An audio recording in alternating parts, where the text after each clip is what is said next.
hvala Dragana za ta uvod in tudi vsem izrekam dobrodošlico na 11. socialnem tednu, ki ga leto že 4. leto organiziramo v okviru KŠD Koče in še posebej pa smo veseli, da imamo tudi letos pridruženo organizacijo ŠKD Orehek, ki nam pomaga pri organizaciji le-tega.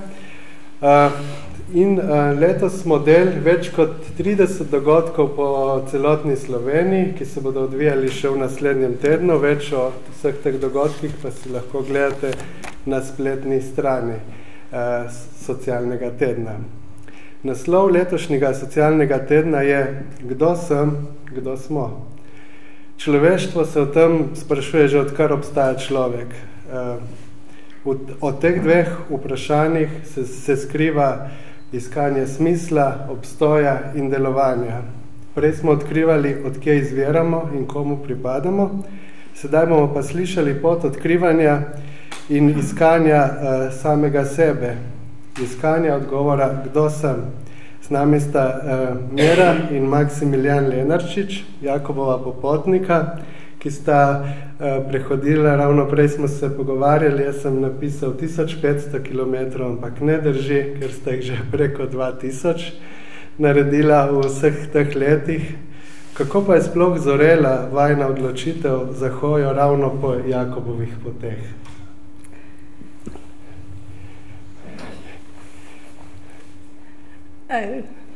Zelo zanimivo vprašanje. Pravzaprav moramo ob tem kar mičkeno pomisliti, kako se je začela najina pot po Jakobovih poteh. Če me spomin ne vara, sva v letu 2011 dobila povabilo, da se pridružimo skupini popotnikov, ki imajo namero prehoditi pot od slovenske vasi do, sem že dobila popravek, leta 2010 je bilo to, in sicer naj bi naše popotovanje, peš popotovanje trajalo 9 dni, in sicer od slovenske vasi na hrvaški meji do Trsta. Šele, ko smo se pripravljali na odhod in smo začeli dobivati podrobne informacije, kaj vse moramo spraviti v nahrbtnik, kako bo naša pot potekala, sva pravzaprav ugotovila, da ne bomo samo peš popotovali, ampak da gre v bistvu za romanje po Jakobovi poti. To je bil pravzaprav začetek in uvod v najine poti svetega Jakoba. Zdaj, mogoče bo vaše razmišljanje šlo bolj v smeri, da ene predstave, da imate pred seboj dva spokorna romarja z rožnim vencem, ampak to v bistvu pravzaprav ni čisto tako. Človek na poti roma v različnih oblikah, roma v nekem smislu k samemu sebi. Si v situaciji, ko z nahrbtnikom, z oblačili, vsem potrebnim za tako popotovanje, pač si sam s seboj, čeprav v družbi nekako drugih sopotnikov. In to so čudovite priložnosti, da človek vedno znova prihaja v stik s samim seboj, sestavlja svojo življenjsko zgodbo, se spominjaš stvari, ki so ti mogoče v rutini dneva nekako ušle, so pa bistvene v tvojem življenju.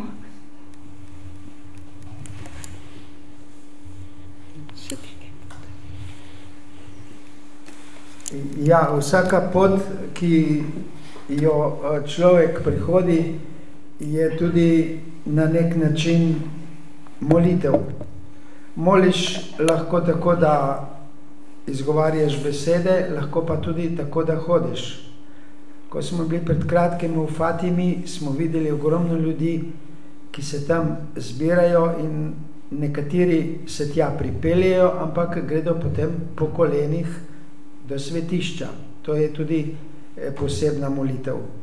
In tudi, ko se srečuješ z drugimi ljudmi, ko se z njimi pogovarjaš, ko se oni s tabo pogovarjajo, je to tudi neka vrsta uresničevanje evangelija, ker se ljudje med seboj združimo in na ta način poskusimo tudi svoje težnje uresničiti, kajti ker sta dva, tam je že občestvo. No in na tej poti, kamor pač se romar odpravi, je pomembno tudi to, da spozna sebe, da spozna druge ljudi in da ugotovi tudi, kolikšne sposobnosti ima se prilagajati razmeram, v katerih se v vsakem trenutku lahko znajde oziroma so zelo spremenljive. In to sva hotela med dva takrat ugotoviti tudi na prvi Jakobovi poti. In prvo vprašanje je bilo, ali bova sploh lahko prehodila, kajti vsak dan spraviti nahrbtnik na rame in iti naprej, to ni tako enostavno. Pa če lahko samo vmes, vem, da ni vljudno, ampak koliko pa sta bila stara, ko sta šla na prvo Jakobovo pot, ker to je za mnoge zelo zanimiv podatek. 9 let manj kot danes. Ja, jaz pa 6 let manj. Ja.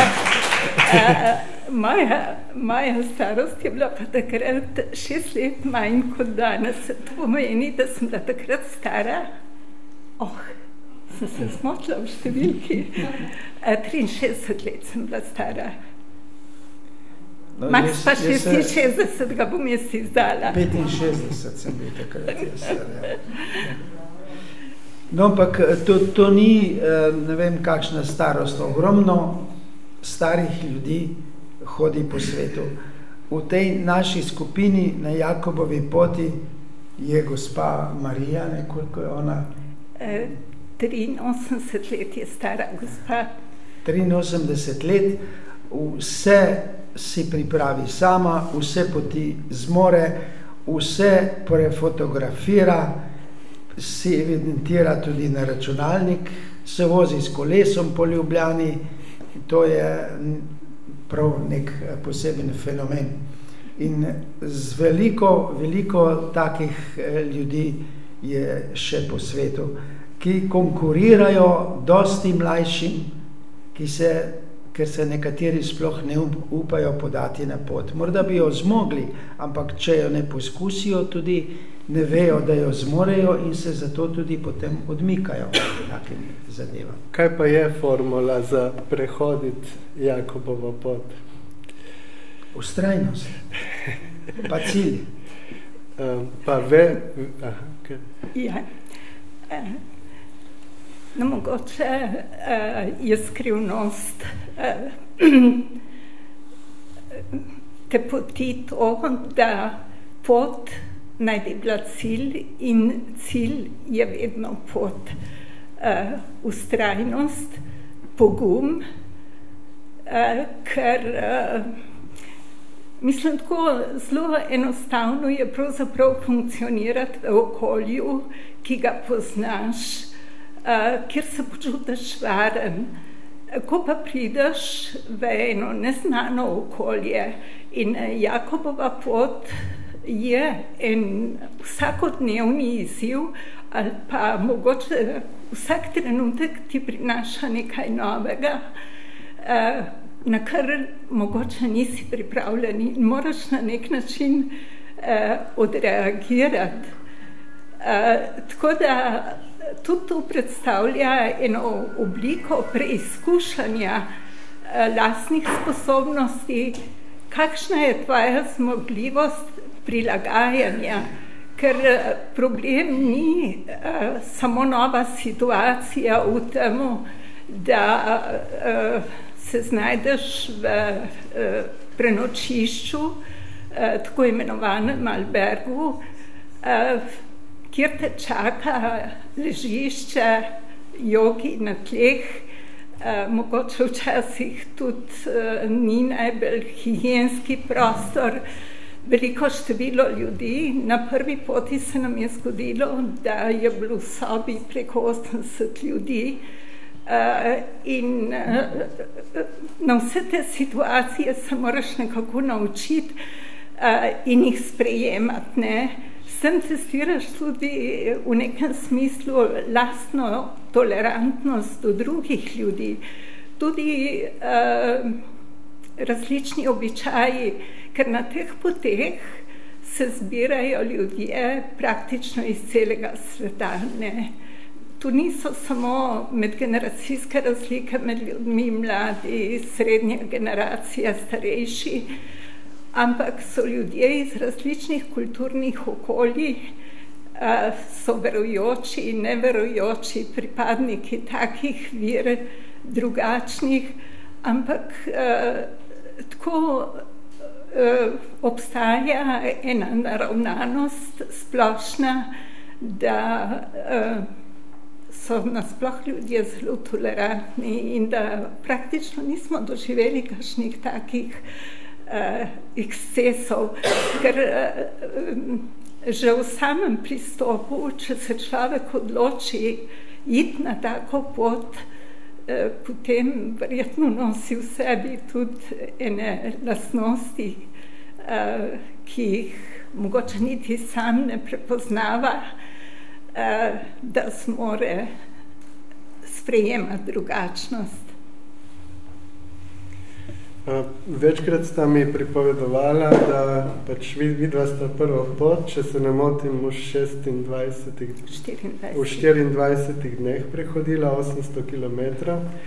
In kako v bistvu poteka ta proces po poti? Ker mogoče bi bilo tudi zanimivo, da za začetek povesta, ker v tem potrošniškem svetu, ko nas obdaja ogromno materialnih stvari, kaj sploh nosi en Jakobov popotnik v svojem nahrbtniku, poleg teže tistega, kar si želi izčistiti po poti?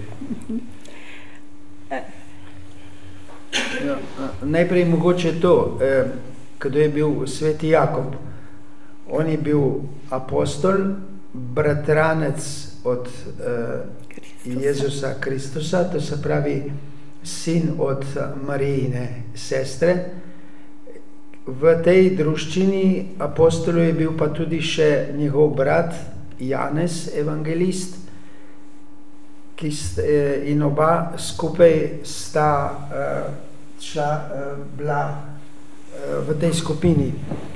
No, za Jakoba je značilno, da torej ni dokazano, ampak govori se, da je razlagal evangelij po Španiji, vendar nekateri pravijo, da ja, drugi, da ne. Nekateri govorijo tudi, da so tja pripeljali samo njegovo truplo. Dejstvo pa da vsa Evropa hodi na romanje v Santiago, kjer naj bi bil pokopan. Njegovi simboli oziroma tisto, kar on nosi s sabo, so popotna palica, potem buča za vodo, školjka za pitje vode in pa tudi klobuk, ki ga na tej sliki ni. No, to je v mestu Santo Domingo de la Calzada na francoski poti kamina. V tem mestu, to mesto je značilno po tem, da ko pridete v cerkev, zaslišite neko kokodakanje in potem vidite, da imajo zgoraj tam nekje, kjer je kor, kokoši in petelina. Zgodba namreč pravi, da sta nekoč prišla v to mesto družina, romarska družina iz Nemčije, in so tam prespali in v gostišču, kjer so spali, se je hčerka zaljubila v sina te nemške družine.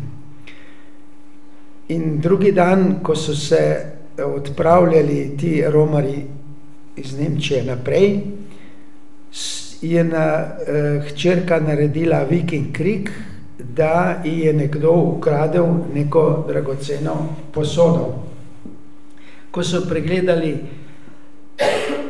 prtljago od teh Romarjev, so našli pri njenem sinu to dragoceno posodo in zato so ga potem obsodili na smrt.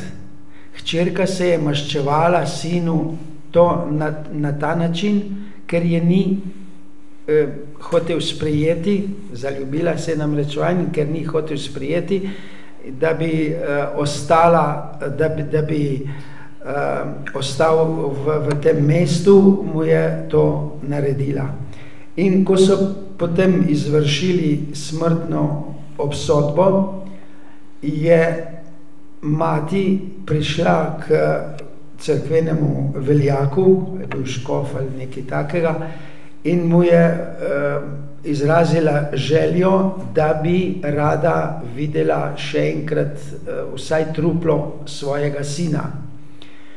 Škof je pa ravno takrat jedel piščanca in v tistem trenutku, ko je ona izrekla, ko je ona izrekla to željo, je on rekel, ja, saj je, tvoj sin je mrtev ravno tako kot ta piščanec na mojem krožniku.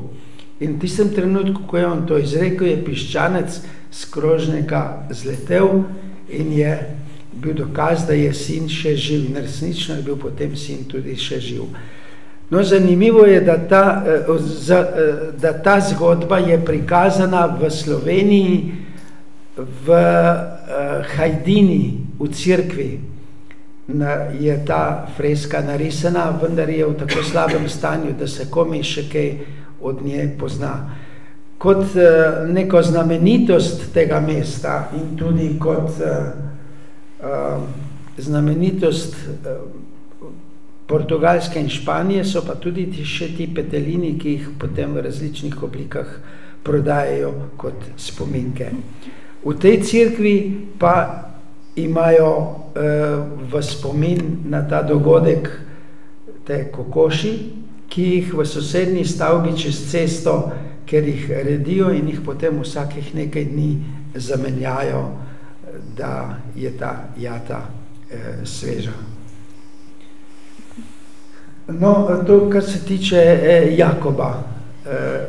Jakobova pot je pa...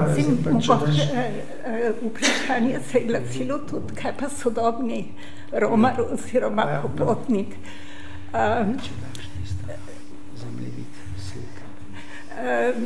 Sodobni popotnik na Jakobovi poti nosi na hrbtu nahrbtnik z osebnim perilom in drugimi potrebščinami, ki jih nujno rabi na poti, nogovice, obvezno več nogovic in prvo pomoč za oskrbo žuljev. Tu je zelo hud problem vseh romarjev na Jakobovi poti, ker po tolikih kilometrih neprekinjene hoje zna biti to tako hud problem, da se včasih zgodi, da posamezniki morajo pot prekiniti, ker prihaja do tako hudih vnetij, da enostavno ne morejo poti nadaljevati. Teža nahrbtnika naj bi bila približno 10% telesne teže romarja. Zdaj, tisti, ki so bolj krepki, si lahko privoščijo večjo kilažo osebnih stvari. Sicer pa tako se moraš zelo racionalno obnašati, ker pot traja za nekoga 1 mesec, za drugega mogoče majčkeno manj, ampak povprečno kar okrog 28 kilometrov moraš prehoditi vsak dan in perilu je treba med potjo oprati, tako da je priporočljivo število artiklov po 3 kosi, 3 kosi spodnjega perila, zelo praktične so plenice namesto brisač, spet, ker se hitro sušijo. Potem klobuk obvezno, ker špansko sonce močno pripeka. Ko sva bila na francoski poti, smo imeli en dan celo 45 stopinj in v taki, to je neznosna vročina, za hojo po prostem, potem sončna očala, pa pohodne palce in trpežne čevlje. Tu so obvezne stvari. Še prej se moraš podučiti tudi glede oskrbe žuljev. Imajo sicer organizirane tudi mobilne službe, potujoče ambulante, tako da študentje medicine oskrbijo na določenih postojankah ožuljene noge. Mislim, da je to pa pelerino, ker vremenske razmere so tudi precej nezanesljive. Pa Jakobova školjka. Jakobova školjka, tu si jo pa prislužiš, ko zaključiš pot v Pinisterij, in to je tudi en tak razpoznavni znak Jakobovih popotnikov, ker gibanje po Jakobovi poti usmerjajo puščice, rumena puščica s školjko. Mislim, da je nekje na posnetku. Tudi v Španiji na francoski poti so oznake izredno dobre, tako da skoraj ne moraš pogrešiti. Vmes so v razmikih 10 do 15 kilometrov tudi kot ena zatočišča, alberge, kjer je obvezna topla voda za tuširanje, z ležišči pa tako, kot sem rekla, odvisno. Nekateri albergi imajo manjše kapacitete, drugi večje, so pa tudi plačljivi, nekateri pa brezplačni, v glavnem cerkveni so brezplačni, prenočevanje, v katero je vključeno uporaba vode, ponekod je tudi taka priročna kuhinja, da si romarji lahko sami kaj skuhajo, je pa od 8 do 12 evrov na noč. Veljajo pa pravila, da se v teh albergih ne moreš zadrževati dalj časa, ampak si upravičen do enega samega nočevanja in ob 8:30 zjutraj se vrata zaprejo in ob 22:30 zvečer tudi. Moraš imeti pa obvezno potni list, romarski potni list, ker s tem dokazuješ, da si romar, ker drugače bi lahko tudi hodili spat v ta prenočišča tisti turisti, ki na drug način potujejo. Slovenski romarski potni list lahko dobite v Franciji tam, ali pa v Španiji, kjer začnete s potovanjem, lahko ga pa tudi v Sloveniji pri društvu prijateljev poti svetega Jakoba. Mi smo si vedno nabavili slovenski potni list, ker na ta način tudi dokažemo, od kje smo in kaj smo. No, tu pa vidite zdaj tele Jakobove poti v Evropi. Vse se združujejo v Santiago. Ta rdeča je francoska pot, ki se začne na severni strani Pirinejev v mestu Saint-Jean-Port-de-Pierre in gre potem preko Pirinejev in preko vseh teh mest ob južnem delu Pirinejev do Santiaga. Z juga pride iz Lizbone po portugalski strani pot v Santiago in tudi iz Gibraltarja preko Seville gre pot, ki je dolga približno 1000 kilometrov na sever do Španije. V Sloveniji, tu Slovenija nažalost ni prikazana, pa lahko daš pa kar naslednji zemljevid. V Sloveniji so 3 veje Jakobove poti. Ena je ta klasična šentjakobska pot, jo imenujejo od Slovenske vasi pri Zagrebu preko Ljubljane do Trsta. Druga je od Kobilja oziroma Dobrovnika v Prekmurju preko Prlekije do in Galicije. No, zanimivo, da sta 2 Galicine oziroma 3. Ena je v Španiji, v Sloveniji je tudi Galicija, vas pri Celju in pa pol še tam na vzhodni Evropi še ena Galicija. Ne? No, ta gre do Ljubljane, od Kobilja do Ljubljane in tretja gre pa od Ljubljane do Višarij. Če za naslednjo sliko. Vse skupaj so, ta Dolenjska je dolga 154 km oziroma 126, 300, ja, okrog 300 km je. Prekmursko-Štajerska 269 in vse skupaj so 692. Pa so pa še druge poti v Sloveniji. Jakobova pot trate pod kraj pri Mežici, to je ena bolj lokalna, pa pot Svetega Martina od Sombatelja do Kostanjevice na Krasu in Emina romarska pot, ki gre preko Slovenije spet do Koroške. Tako da za hojo je kar veliko problemov, priložnosti. Problem pa je, kako se odločiti za tako pot.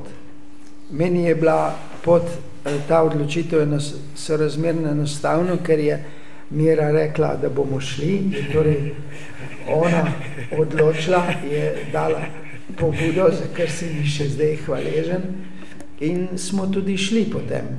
No, na poteh sem mogoče bil jaz včasih malo bolj aktiven, pa ona malo manj, ampak pri pobudi je bila pa vedno ona bolj aktivna. Vedno je lažje hoditi v skupini, ker lažje premaguješ pot, lahko tudi v paru, zlasti za koncem je to primerno, da gredo skupaj. Če se pa ne morete z zakoncem dogovoriti za tako pot, se lahko s prijateljem, vendar morate pri tem paziti, koga izberete oziroma kdo izbere vas. Dostikrat se namreč zgodi, da se taki prijatelji po tej končani poti nažalost ne pogledajo več. Na poti se dogajajo najrazličnejše stvari, veliko je stresa in nepričakovanih dogodkov in takrat se zgodi, da se potem tudi sicer dobri prijatelji razidejo. V tem društvu, kjer se družimo na Jakobovih poteh, je kar nekaj takih ljudi, ki so šli skupaj, pa se niso vrnili skupaj, ker enostavno so ugotovili, da ne zmorejo več se družiti drug z drugim. Kako pa v bistvu poteka proces od začetne euforije, potem vznemirjenja, ko prispeš na začetek in potem, kdaj se prve krize pojavijo, kakšna vprašanja, zakaj sploh hodim, a mi je tega treba, do tistega konca poti, ko so pa čustva mogoče čisto drugačne.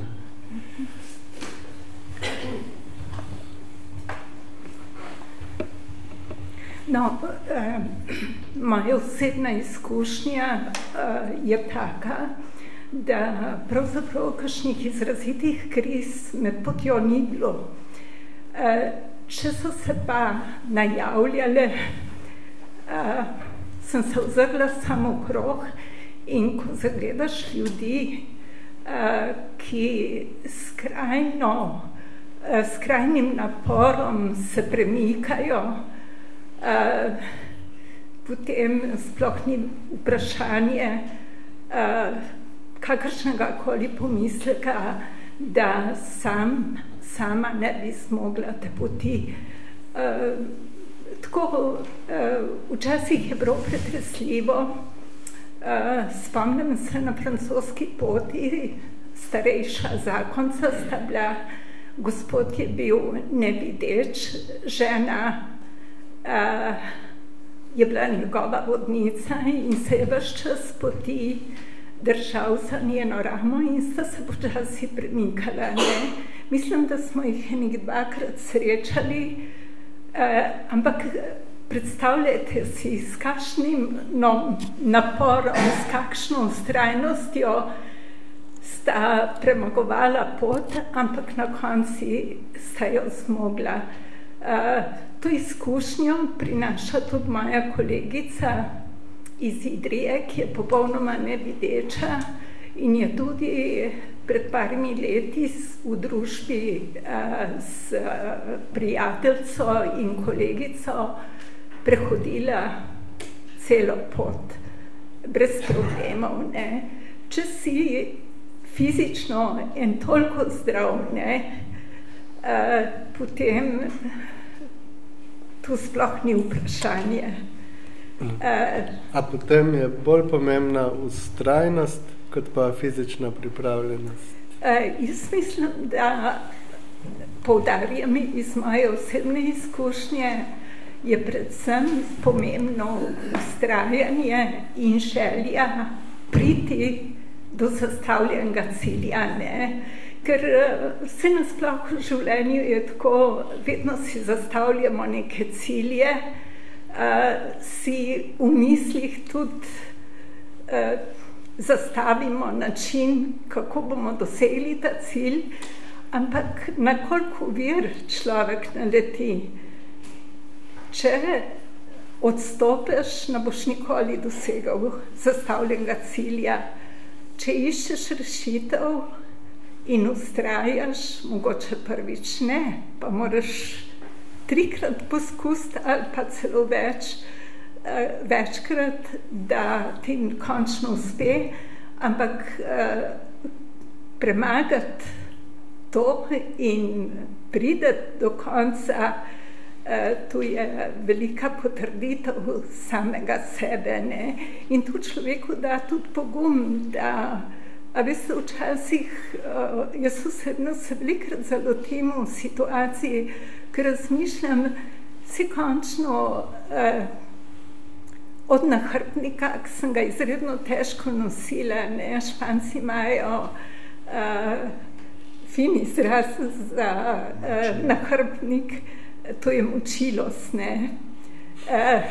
in kar odgovarja, to je pravzaprav najhujša muka poti, prenašati težak nahrbnik. Človek bi mislil, da je vsak naslednji dan lažji, ampak sploh ne. Vsak naslednji dan se moraš ponovno sestaviti in je bilo prav zanimivo namesto jutranje telovadbe, kako smo z nahrbniki ustvarjali razne kreacije, da smo si spravili na hrbet in se počasi s pomočjo palc kot stroji zagnali na pot. No, zagotovo je ta psihična kondicija dosti bolj pomembna kot pa fizična. Najprej moraš najti smisel v hoji. Če smisla ne najdeš, ga sploh ne moreš cilja doseči. Fizična kondicija pa se tudi sproti malo pridobiva. Midva se nisva ekstra nikoli pripravljala na katerokoli pot. Res je, da sva bila celo leto, vsako leto aktivna, ampak da bi se prav posebej na to pripravljala, pa se nisva. Je pa prav, da začneš že zgodaj načrtovati pot, kajti načrtovanje pomeni tudi razmišljanje o tej poti. In ko razmišljaš o tej poti, se pripravljaš pravzaprav psihično, da jo potem lahko zmoreš. Seveda je potem uresničevanje poti popolnoma drugačno, kot je tisto, kar si zamišljaš na začetku, ampak v nekih okvirih se pa le dogaja tisto, kar pričakuješ. In če imaš več variant za različne situacije pripravljenih, potem tudi v teh različnih situacijah lahko lažje reagiraš na ustrezen način.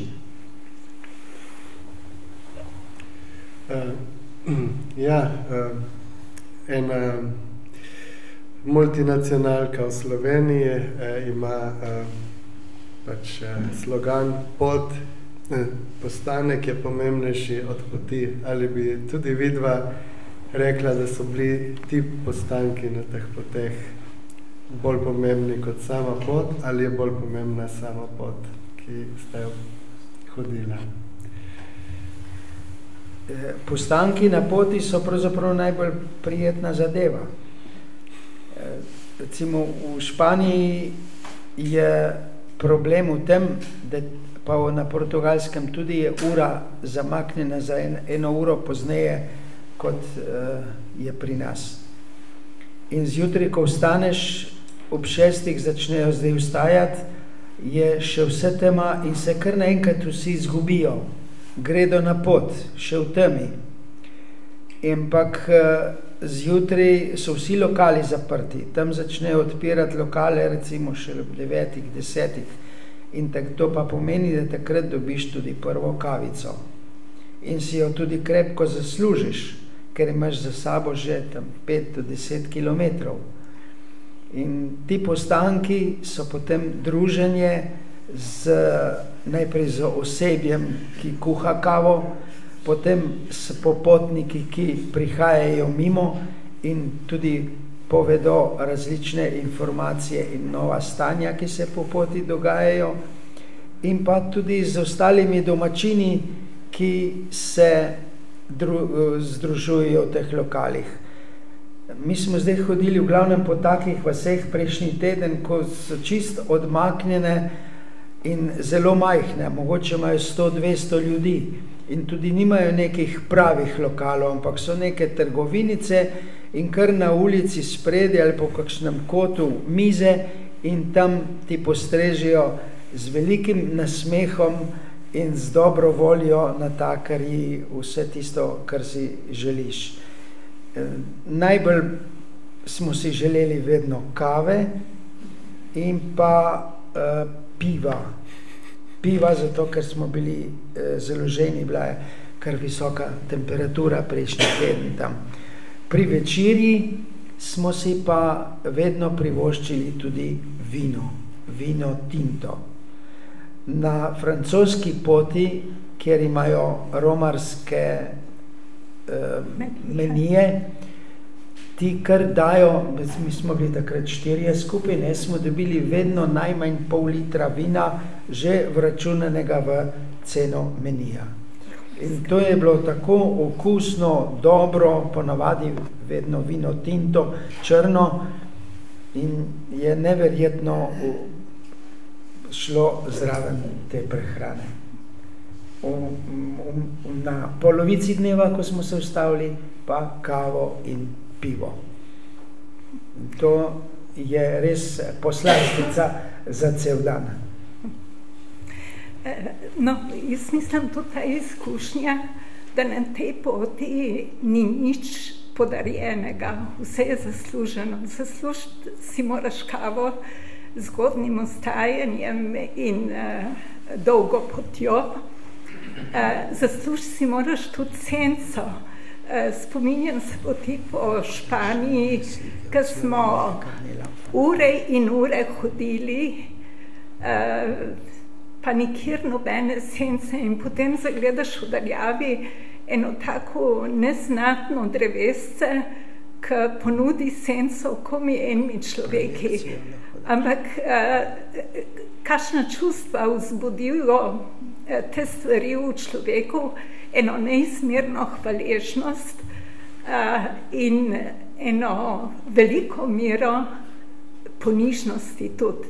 Mislim, da sva oba iz teh poti tu prinesla in da nekako tudi prihajaš v stik s tem dejstvom, v kakšnem izobilju, preobilju živimo, koliko nepotrebnih stvari si kopičimo, ki jih ne bomo nikoli potrebovali, ki bodo mogoče za namcem veliko breme, ampak tako hrčkasto gradamo skupaj, ker tako malo pravzaprav človek potrebuje ne samo za golo preživetje, ampak da se zelo dobro počuti. Ne?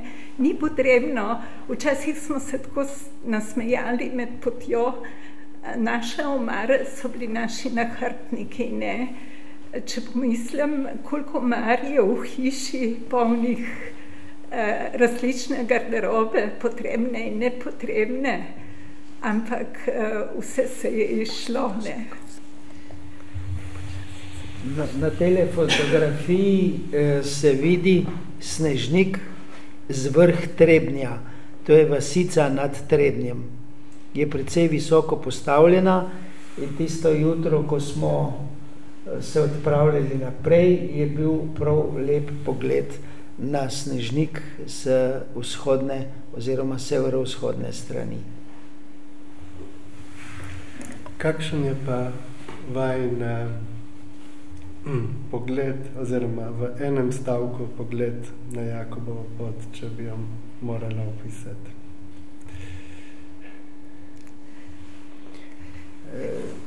Ja, slovensko ali nasploh?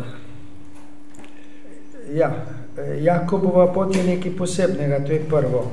Drugo je, da ni tako enostavna, da se je treba kar precej potruditi, da jo opraviš.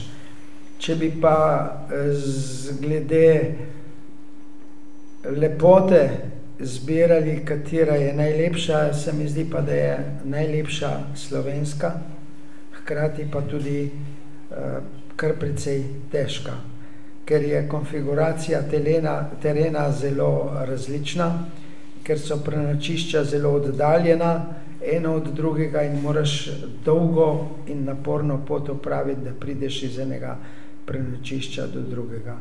In pa še ena prednost je, da na tej poti ni take množičnosti, kot je recimo na francoski ali pa kateri drugi. No, jaz se bi pridružila temu mnenju in mogoče dodala sam to, da je Jakobova pot zame ena izmed najlepših doživetij v mojem pohodništvu, v vseh pogledih. Ne. Tako veliko mi je dala, veliko me je naučila, predvsem pa še enkrat izpostavljam to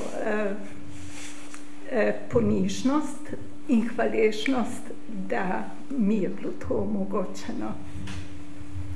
In naj bodo to tudi popotne besede za vaše nahrbtnike, ki jih boste danes po rodoslovnem večeru in potem pogovornem večeru odnesli domov. Če pa imate še kakšno vprašanje, pa mislim, da se bosta Mira in Max tudi zdaj manj. Ostavlja pa lahko jih komod še kaj vprašate. Tako da hvala Socialni akademiji, še KD Orehek, krajevni skupnosti Orehek, mislim, da tudi društvo Cajt, če se ne motim, tako. In hvala, da ste bili z nami.